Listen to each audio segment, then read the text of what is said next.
인데요. 자, 오늘 하이투자증권의 이승준 연구원과 얘기를 나눠보도록 하겠습니다. 안녕하세요. 안녕하세요. 네, 제가 앞서 간략하게 ECB에 대해서 좀 설명을 드렸는데 사실 시청자 여러분들은 ECB가 왜 이렇게 유로존에 중요한 역할을 하는지 좀 더 이해가 필요할 것 같습니다. ECB가 유로존에서 정확하게 좀 어떤 일들을 좀 하고 있나요? 예, 뭐 간단히 말하면 ECB는 결국 한국은행과 같은 유로존의 통화기구인데요. 결국 물가 안정을 이제 최고 목표로 설정해서 이제 뭐 유로존 내 각국 전체적 간섭이 없이 그러니까 통화 정책 그러니까 뭐 기준금리를 결정하거나 뭐 유로 통화의 발권력을 가지고 이제 각국 중앙은행과 협력해서 실제 화폐 공급이나 뭐 유로화 외환 거래 같은 유로 은행 간 결제 시스템을 운영하고 있고 이 밖에 뭐 개별 회원국의 경제 운영 같은 거에도 협조하는 역할을 수행하고 있습니다. 지난번에 EU 그 특별 정상회담이 있었을 때 여러 가지 이제 대책이 나오지 않자 사람들은 모두 내일 있을 6월 6일에 있을 ECB의 통화 정책에 주목을 해야 된다는 얘기들을 많이 했었습니다. 왜 투자를 안정시킬 이벤트로서 ECB를 이렇게 좀 주목을 하고 있는 건가요? 최근 글로벌 투자 심리 위축의 주된 요인은 뭐 물론 글로벌 경기 둔화에 대한 우려도 들 수가 있겠지만 그리스와 스페인으로 인해서 촉발된 유럽 재정 리스크 재부각을 들 수밖에 없는데요. 뭐 그리스의 디폴트나 유로존 이탈 리스크 역시 뭐 유럽 재정 리스크 관련해서 빼놓을 수 없는 리스크 요인인 것은 맞지만 뭐 최근에는 그리스보다는 유로권 및 글로벌 금융시장을 더욱 긴장시키고 있는 것은 스페인의 뱅크런이나 뭐 본드런 현상, 심화 현상을 들 수가 있습니다.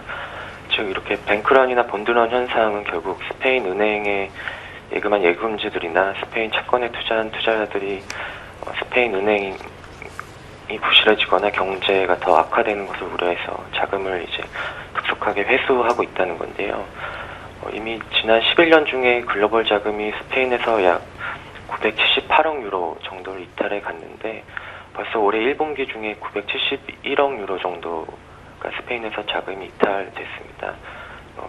이러면 이만큼 빠르게 스페인에서 자금이 이탈하고 있다는 것은 결국 일부의 뭐 그만큼 시장의 우려가 높아지고 있다는 것을 또 의미하고요. 네. 문제는 이제 스페인에서의 자금 이탈 현상이 당분간 더욱 심화될 수 있다는 점인데요. 일부에서는 약 2,150억 유로 자금이 추가로 이탈될 수 있다고 추정을 하고 있습니다.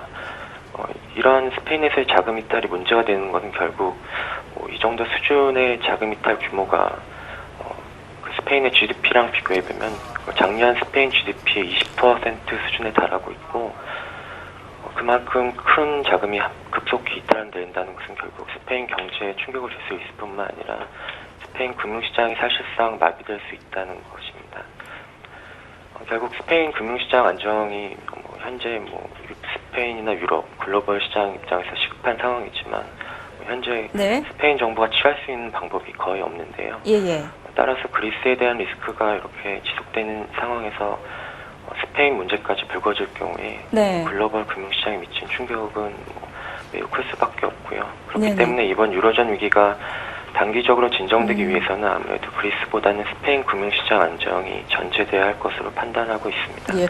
자, 그러면은 예, 스페인이 자기 힘으로 자금 이탈 현상을 막아서 금융시장을 진정시킬 힘이 없기 때문에 네. 결국에는 다른 곳에 힘을 빌릴 수밖에 없고 그렇다면 결국에는 그 힘을 빌려줄 수 있는 주체는 ECB밖에 없다는 점에서 이번 통화정책회의, 그러니까 ECB의 통화정책회의를 주목할 수밖에 없는 것 같습니다. 예, 지금 시간이 이제 얼마 남지 않아서 좀 빨리 진행을 하도록 하겠습니다.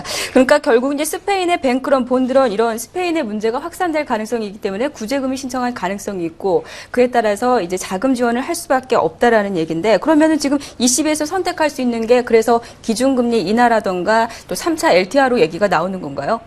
예, 물론 이제 기준금리 역시 시장에서 좀 기대를 하고 있는데요. 네네. 기준금리가 1% 정도로 낮아진 상황이기 때문에 사실 기준금리 효과는 제한적일 수밖에 없습니다. 그래서 결국 시장이 기대하는 거는 돈을 푸는 문제가 되는데요. 돈을 푸는 방법은 결국 앞서 말씀하신 것처럼 LTR을 하거나 아니면 최근에 중단됐던 국채 매입 프로그램을 다시 재개하는 방법이 있는데요. 물론 LTR로도 이미 유럽 국채 수익률들이 많이 상승한 상황에서 3차 LTR을 시행해 준다면 시장 안정에 어느 정도 기여해 줄 수 있겠지만 뭐 그 2차 LTRO 때 더 큰 규모를 시중에 풀어줬음에도 불구하고 뭐 시장 안정에 크게 기여해주지 못했다는 뭐 일종의 부작용이 이미 어느 정도 네. 가시화된 상황이기 때문에 오히려 지금은 시점에서는 LTRO보다는 ECB가 국채 매입, 그러니까 스페인이나 이탈리아 국채를 직접 매입해주는 프로그램이 재개될 수 있는지 여부가 보다 예. 주목해야 될 점이라고 판단이 됩니다. 예, 여기서 좀 한 가지 짚고 넘어가야 될 것 같습니다. LTRO는 장기 대출 프로그램하고 국채 매입 프로그램, 이게 좀 효과가 좀 다르게 나타나는 건가? 어떻게 차이점이 있는 건가요? 예, 뭐 LTRO 같은 경우는 이제 금융기관들의 돈을 풀어주고 이제 그런 금융기관들이 돈을 받아서 네. 뭐 이미 유럽 국채나 뭐 여타 자산에 투자하면서 시장을 안정시키는 방법이고요. 반면에 ECB가 국채를 매입하는 경우는 직접 ECB가 유럽 국채 같은 자산들을 매입을 해서 보유하고 있는 건데요. 네. ECB 같은 경우는 시장이 재차 불안해지더라도 이제 그 국채들을 계속 들고 갈 수가 있지만 금융기관들은 결국 뭐 이익을 확보하는 것이 목표이기 때문에 시장이 불안해질 경우 이런 자산들을 다시 시장에 매도하면서 그 금융시장을 다시 불안정하게 만들 수 있다는 점에서 뭐 네. 어느 정도 좀 한계가 있다라고 보시면 될 것 같습니다. 예, 그러니까 국제매입 프로그램을 통해서 직접 본안 통화를 늘려서 자금이 좀 돌아가게 할 것이다. 자, 그러면은요, 일단 그 LTRO와 관련해서는 3차 LTRO 시행과 관련해서 좀 의견이 많이 분분한 상황인데 지금까지 그래도 1차, 2차 LTRO 때 좀 효과가 어느 정도 있지 않았었습니까? 어땠다고 좀 지금 연구원님은 평가를 하고 계신가요? 네, 뭐 1차, 2차를 시행을 했죠. 근데 뭐 결국 그때 어느 시점에서 그러니까 여건이 어떨 때 시행했냐가 가장 문제가 되는데요. 1차 LTRO는 그 유럽 위기 국가들 특히 이탈리아 역시 국채 수익률이 급등하면서 전체 유로존에 대한 우려가 극심하던 시기에 시행이 되었고요. 또 이런 시기에 이제 LTRO를 자금을 받은 유럽 금융기관들이 이제 아주 싼 값에 유럽 그 국가들의 국채를 매입하면서 유럽 국채 시장 안정에 기여를 해준 반면에 2차 LTRO 때는 이미 1차 LTRO로 인해서 국채 수익률이 상당히 하락한 상황이었기 때문에 국채 가격 메리트가 크지 않았고 또 1차 LTRO로 글로벌 자금 금융시장들이 안정되면서 다른 자산 가격들도 이미 상승한 상황이었기 때문에 그 2차 LTRO를 통한 효과가 어느 정도 제한되었다는 점에서 1차와 2차의 차별화가 일어났다라고 보시면 될 것 같습니다. 네. 연구원님의 이제 과거 리포트를 살펴보면 그 2차 LTRO 금액 같은 경우에는 거의 65%가 다시 ECB로, 그러니까 돈을 풀었는데 은행들이 다시 ECB로 돈을 넣어서 이제 풀리지 않았다라고 얘기를 했는데 그런 가운데 지금 이번에 3차 LTRO가 될 가능성은 우리가 좀 어떻게 봐야 될까요? 뭐 시행 가능성을 뭐 어느 정도 열어둘 수는 있고요. 또 특히 앞서 말씀드린 것처럼 유럽 국가들 국채 수익률도 이미 상당히 높아진 상황이기 때문에 어느 정도 네.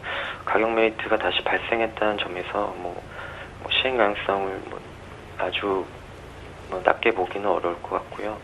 다만 이제 앞서 말씀하신 것처럼 2차 LTRO 자금들이 이미 ECB 초단기액으로 많이 유입된 상황이고 또 하나 중요한 점은 이제 6월 말로 유럽 금융기관들이 자기 자본 비율을 맞춰야 되기 때문에 뭐 이런 점에서 유럽 금융기관들이 위험 자산, 그러니까 가장 중요한 유럽 국채나 다른 자산들의 투자할 여력은 매우 제한적이라고 판단이 되고요. 따라서 3차 LTR을 시행한다 하더라도 이게 과연 다시 위험 자산 시장으로 나올 수 있느냐라는 의문점들이 들 수가 있기 때문에 아무래도 3차 LTR 가능성을 아주 제한적으로 볼 수는 없지만 다른 때보다는 좀 가능성이 좀 낮아졌다고 보고요. 그렇기 때문에 오히려 지금 시장에서는 LTR보다는 ECB가 국채 매입 프로그램을 재개하는 것이 더 필요하다는 목소리가 좀 높아지고 있는 것 같습니다. 네.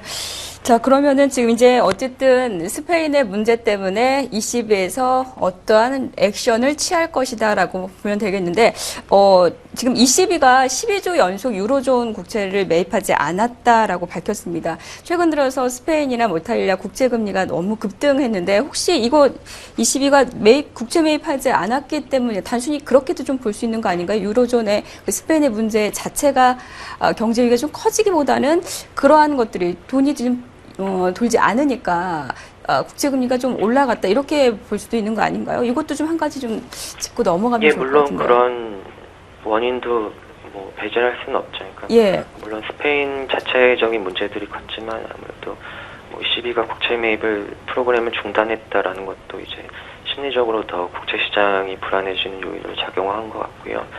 아무래도 과거 그러니까 12주 연속 국채 매입을 하지 않았던 이유는 뭐 아무래도 1차, 2차 일차로 시행이 어느 정도 효과를 발휘하면서 국채 수익률이 이제 낮아진 상황이기 때문에 앞서 말씀드린 것처럼 ECB의 역할은 이제 물가 안정이고 이제 ECB가 최근같이 국채 매입을 하는 것은 이제 정상적인 역할이라기보다는 뭐 시장 불안에 대응하기 위한 일시적인 역할이었고 특히 올해에는 그 이란 리스크로 인해서 유가가 급등하는 그런 물가 불안 요인이 있었기 때문에 아무래도 ECB로서는 그 유럽 국가들의 국채 수익률이 아주 높아지지 않는 한 국채 매입을 재개하기는 좀 부담스러웠을 것으로 판단이 됩니다. 반면에 최근에는 이제 국채 수익률이 이미 위험 수준까지 상당 부분 올라온 상황이기 때문에 네. ECB가 국채 매입 프로그램을 재개할 가능성이 매우 높아지는 상황이라고 보시면 될 것 같습니다. 그러면 이 국채 매입 프로그램만으로도 시장에 어느 정도 좀 안정을 뭐 좀 찾을 수 있겠습니까? 어떠세요? 어떻게 물론 보세요? 규모 자체가 좀 중요하긴 할 텐데요. 예.